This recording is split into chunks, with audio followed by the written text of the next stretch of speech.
kasih Ibu tadi sudah menyambut kami di bandara. Yang mewakili pejabat Bupati, Pak Sekda, Pak Heri, salam sama Pak pejabat. Semoga perjalanannya selamat sampai ke tujuan pulang ke Prengsiwu. Yang saya hormati Camat se-Kabupaten Prengsiwu yang hadir, seluruh Kepala Pekon yang hadir se-Kabupaten Prengsiwu, kemudian para pendamping desa, kabupaten, kecamatan dan lokal, baik dari Prengsiwu maupun Tanggamus. Kemudian tentu hadirin yang berbahagia, saya hadir bersama Bapak Sekjen, Kemendes dan PDT. Ada staf khusus saya ini Bapak Ibu, staf khusus Menteri Desa. Ini orang Lampung Bapak Ibu, ini Mas Khairul Huda. Jadi sengaja saya mengambil orang Lampung biar nanti koordinasinya lebih bisa dan lebih akrab, termasuk permintaan Pak Sekdes Sriwungu tadi ya. Kemudian hadir para direktur, mohon maaf tidak saya sebutkan satu persatu. Hadir juga dari pihak Kapolres Prengsiwu, makasih Pak, dan Pak pihak Dandim yang kami mewakili, terima kasih. Saya juga didampingi sama staf-staf banyak sekali yang hadir, mohon maaf tidak saya sebutkan satu persatu. Bapak Ibu, saya tentu senang, bahagia dan luar biasa apresiasi saya terhadap apa yang diceritakan oleh Ibu Deni tadi sebagai Direktur BUMDes Tirta Asri Desa Sriwungu, Kabupaten Prengsiwu, Kecamatan Banyumas. Kisah suksesnya luar biasa, tapi sebenarnya tadi kata Pak Sekdes, kisah sedihnya juga banyak ya. Itulah dinamika kita dalam berjuang. Nah, oleh karena itu saya setuju dengan Pak Sekda tadi. Saya minta kepala-kepala pekon pulang dari sini tolong dibuat tertulis Bapak Ibu. Coba kepala pekon coba angkat tangan yang hadir. Oh banyak ya. Tolong dipantau Pak Sekda.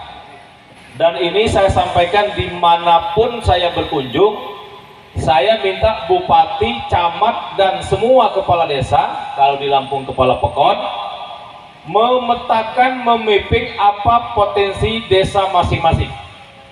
Jangan sampai semua bikin kolam renang, siapa lagi berenang Pak? Benar nggak? Semua bikin desa wisata, siapa lagi yang berkunjung? Ya, maka mohon saya minta spesifikasi desa masing-masing itu yang ditonjolkan. Jangan memaksakan diri.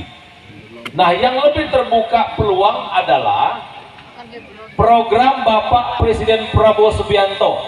Ini saya sebagai menteri beliau, kebetulan juga orang desa.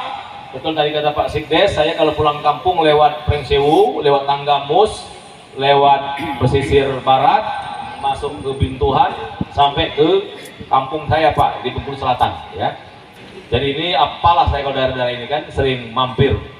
Nah, perintah Bapak Presiden Prabowo itu kita harus menyambut apa yang dinamakan swasembada pangan.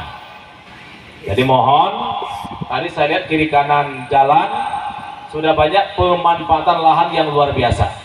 Ada pohon kelapa, di bawahnya ditanam pohon jagung. Ini sangat luar biasa tumpang sarinya. Ada yang ditanam kacang-kacangan, bagus. Inti pokoknya mohon Prengsiwu ini bisa swasembada pangan berbagai macam jenis. Tidak mesti padi, jagung juga boleh. Tidak mesti jagung, palawija juga boleh. Karena apa Bapak Ibu?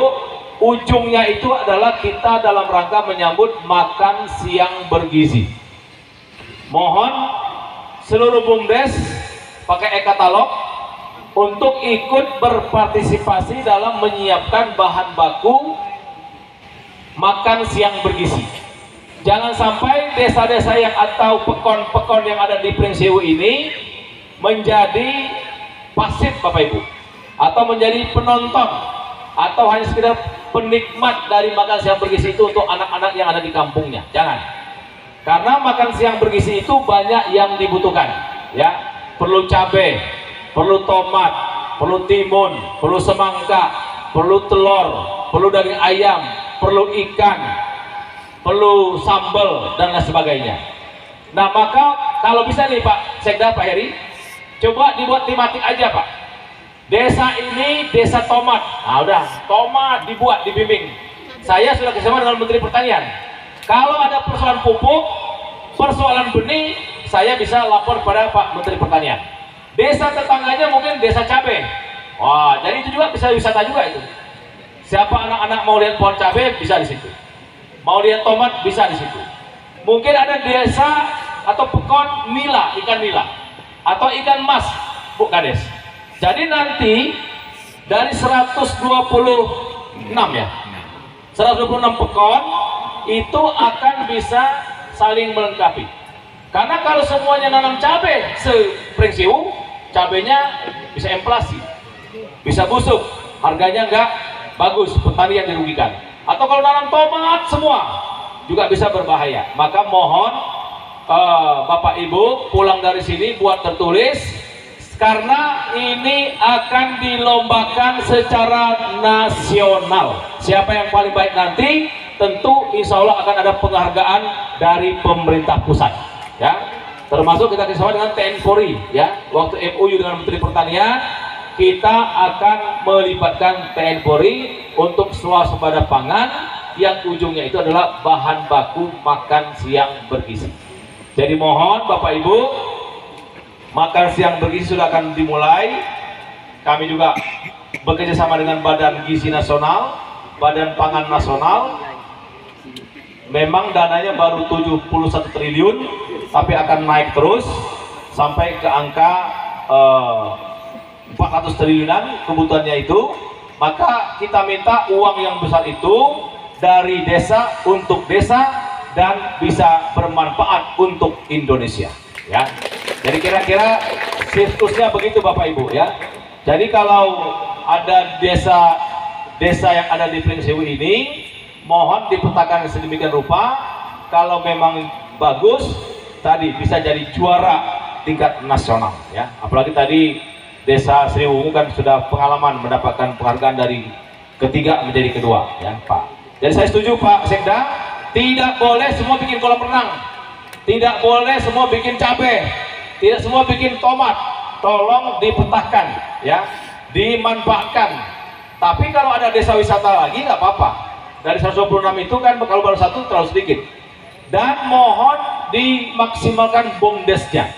Tadi saya dengar dari Pak Sekda baru sekitar 40-an yang punya badan hukum, ya. Nanti insya Allah Menteri Desa akan bersama dengan Menteri Hukum, kebetulan juga sahabat baik saya Pak Maman, untuk mempercepat badan hukum BUMDes ini supaya bisa lebih profesional, bisa dipertanggungjawabkan, dan keuntungannya semakin banyak. Jadi para kepala desa, para pekon, saya khusus datang ke sini dalam rangka memberi arahan. Pulang dari sini tolong dicamkan apa potensi desa masing-masing, ya. Dan nanti disampaikan kepada pendamping desa boleh, ke Pak Camat boleh, tentu laporan nanti dari Bupati, ya, dan ke Kepala Dinas PMD setempat berkoordinasi dengan Kementerian Desa. Kami akan melakukan itu bersinergi dengan kementerian lembaga, termasuk dengan pihak swasta, Bapak Ibu. Jadi membangun desa itu tidak mesti dengan dana desa, tidak mesti dengan APBN atau APBD. Banyak contoh di Desa Kembang Belor, Pacet, Jawa Timur, itu tanpa 1 rupiah pun pakai dana desa, tanpa 1 rupiah pun pakai APBD, tapi dia membuat desa wisata. Desa wisata itu setiap bulan dibagi ke setiap rumah, keuntungannya 1 juta sampai 2 juta per rumah. Sehingga saya waktu berkunjung nginap di rumah kepala desa itu, waktu habis subuh saya mau mengunjungi yang miskin, maaf kata Pak Kades, Pak Menteri, di desa ini nggak ada lagi yang miskin. Nah artinya Bapak Ibu di Pringsiu bisa juga meniru Kembang Belor untuk meningkatkan kesejahteraan di rakyat di desanya, tidak mesti dengan dana desa. Diajak itu keguyupan, rumah-rumah itu patungan menjadi saham-saham, nanti dibagi untungnya. Contoh kebang belor tuh bisa sebulan dapat 400 sampai 500 juta, ya. Dan dibagi setiap bulan, jadi setiap bulan itu gajian. Motor-motor nggak ada yang di dalam pagar rumah, di pinggir jalan aja nggak ada yang hilang karena sudah sejahtera semua. Nah itu mungkin nanti coba kalau Bapak Ibu buka di internet, Desa Kembang Belor, Kecamatan Pacet, Kabupaten Mojokerto, Provinsi Jawa Timur. Coba dicatat ya. Nggak pakai APBD, tapi tiap hari, tiap bulan, setiap rumah tangganya gajian. Nah, ini top ini. Kalau tadi menyerap tenaga kerja 25 orang, kalau Kembang Belor ribuan orang diserap tenaga kerja. Kenapa? Gajian semua. Dan terus berkembang desa wisatanya. Awalnya tanah itu tanah perhutani tidak berguna, tidak ada manfaatnya, ada sumber air sedikit, itu yang dimanfaatkan. Ada kolam renangnya sama di sini. Ada apa namanya flying fox-nya, ada off-road-nya. Jadi setiap bulan pengunjung itu hampir 60.000 orang. Kemarin sudah saya kasih arahan juga, saya bilang Pak ini sawahnya banyak, di kiri kanan ini ditanam pohon, di bawah pohon nanti dibuat tanah apa namanya tempat duduk, di antara pohon yang banyak ini buat tempat ngopi-ngopi. Ini juga duit Pak, bilang masuk ke jalan ini pakai kupon juga. Wah iya benar Pak. Saya aku yakin bilang bisa 100.000 orang masuk ke wisata ini. Pemandangan ini gunung, apa view-nya. Jadi dan ada air juga di kiri kanan jalan. Saya bilang ini buat tenaga air ya, mikrohidro ya. Jadi lampu-lampu di kiri kanan jalan nggak perlu pakai listrik yang berbayar, cukup pakai turbin yang kecil. Oh iya ya, Pak Menteri ini hebat juga ya, orang desa paham tuh ya. Jadi mungkin potensi di desa Bapak Ibu banyak sekali, tapi kita belum memaksimalkannya. Jadi pulang dari sini Bapak Ibu pandanglah desa atau pokoknya Bapak Ibu masing-masing mau diapakan desa itu.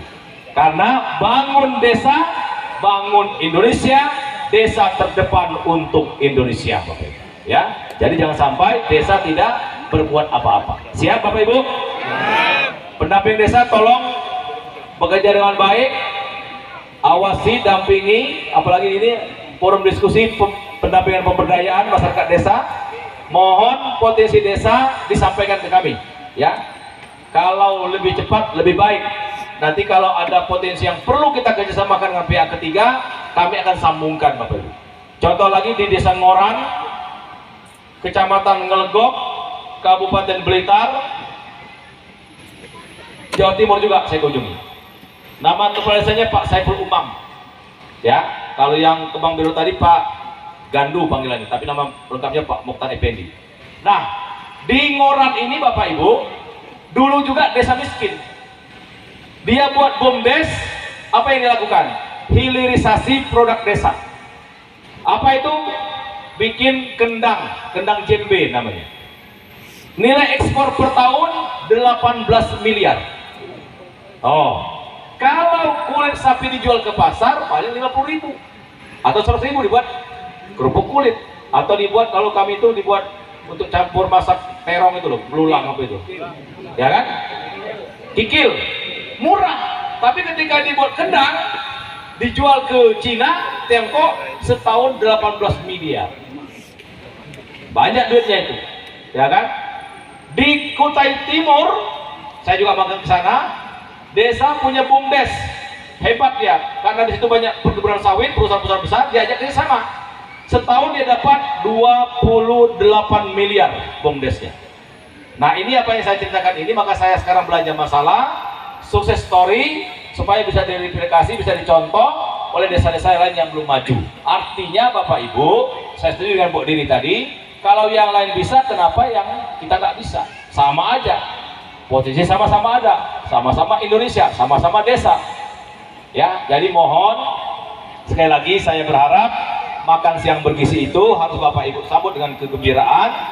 Tolong nanti jangan sampai bahan bakunya itu dari luar Pringsiu.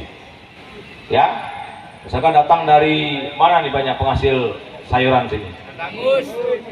Lampung Barat ya? Ya. Mas Uji? Lampung Barat. Tanggamus. Ya, jangan dari Tanggamus, kalau bisa bahan bakunya dari Pringsiu yang Tanggamus ya Tanggamus, karena kebutuhan banyak sekali setiap hari. Ya, satu dapur itu 3.000 orang yang akan dilayani. Banyak sekali Pak.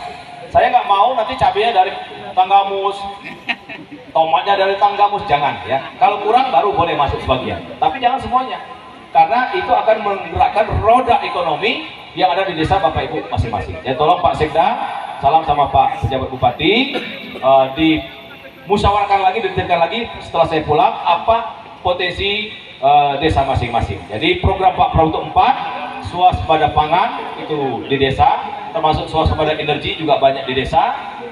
Makan siang bergizi, karena penduduk Indonesia 73% ada di desa, pastilah desa yang banyak terlibat. Dan terakhir itu hilirisasi. Apa namanya? Hilirisasi produk-produk desa. Contoh tadi madu, ya. Madu tuh kalau dikemas, packing bagus bisa ekspor tuh, Bu. Terus tadi apa namanya? UMKM banyak tadi, kerajinan, makanan ringan, banyak tuh negara-negara itu yang butuh makanan ringan dari Indonesia. Tapi karena mungkin jaringan Bapak Ibu belum ada, bisa kita sambungkan nanti ya. Nah, saya kira itu Bapak Ibu yang bisa saya sampaikan.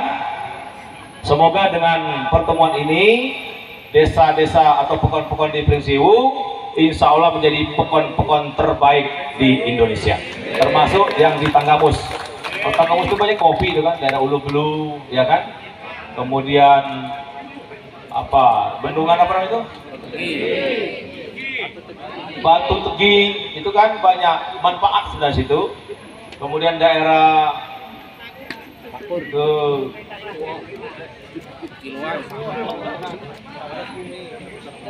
Cukup Balak ya? Nah, Cukup Balak ya. Kemudian daerah laut itu apa itu? Lumbayan ya. Karena dulu saya pernah nyalek di sini waktu 2009 bersama Bang Jul Hasan waktu itu ya. Bang Jul menteri, saya naik. Itu kisah pertama masuk Senayan itu. Bang Jul jadi menteri, Yandri jadi menteri juga akhirnya. Baik, saya kira itu Bapak Ibu. Semoga sekali lagi saya berharap betul para kepala pekon tidak lengah, tidak santai, karena rakyat menanti kerja keras kita, rakyat menanti kesejahteraan mereka. Itu banyak di pundak kita semua yang lebih besar tanggung jawabnya. Kami siap berkomunikasi, berkolaborasi, melakukan sesuatu yang terbaik. Bila mana program itu perlu pendampingan, perlu penjelasan, dan perlu kolaborasi di antara kita semua. Mohon maaf bila ada kekurangan, kepada Allah Subhanahu wa Ta'ala ampun. Wabillahi taufiq wal hidayah. Wassalamualaikum warahmatullahi wabarakatuh. Waalaikumsalam warahmatullahi wabarakatuh.